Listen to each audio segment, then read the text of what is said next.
கடலூர் கெடிலம் ஆற்றில் கரை புரண்டோடும் வெள்ளத்தால் தற்காலிக சாலைகள் துண்டிக்கப்பட்டதால் 15 கிலோமீட்டர் தூரம் சுற்றிச் செல்லும் நிலை ஏற்பட்டுள்ளது.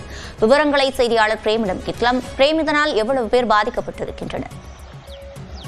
சிவரஞ்சனி, கடலூர் மாவட்டத்தில் நேற்று இரவு பெய்த கனமழையின் காரணமாக தென்பெண்ணை ஆற்றில் ஒருபுறம் வெள்ளப்பெருக்கு ஏற்பட்ட நிலையில் தற்போது கெடிலம் ஆற்றிலும் வெள்ளப்பெருக்கு என்பது ஏற்பட்டு தண்ணீர் என்பது கரை புரண்டு ஓடுகிறது. குறிப்பாக பன்ருட்டியில் அதிக அளவில் மழை காரணமாக தற்போது ஓட்டேரி என்ற பகுதியில் தற்போது தற்காலிக சாலை என்பது அடித்துச் செல்லப்பட்டிருக்கிறது. இதனால் திருமானிக்குழி மற்றும் ஓட்டேரி கிராம பொதுமக்கள் பயன்படுத்த முடியாத நிலை என்பது ஏற்பட்டிருக்கிறது. இதனால் அவர்கள் 15 கிலோமீட்டருக்கு சுற்றி செல்லக்கூடிய நிலை என்பது ஏற்பட்டிருக்கிறது.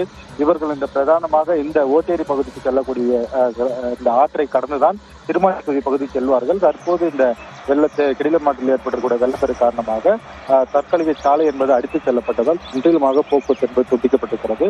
ஒருபுறம் கெடிலம் ஆற்றில் கரைபுற்று ஓடக்கூடிய இந்த வெள்ளத்தால் மக்கள் பட்டிருக்கக்கூடிய மறுபுறம் தென்பெண்ணை ஆற்றிலும் இதே போல் வெள்ளம் என்பது கரை புரண்டு ஓடுகிறது. இதனால் அங்கேயும் தரைப்பாலமிலிருந்து 3 தரைப்பாலங்கள் ஒழுகியிருக்கிறது.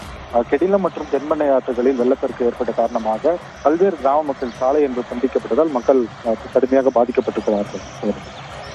விவரங்களை வழங்கியமைக்கு நன்றி பிரேம்.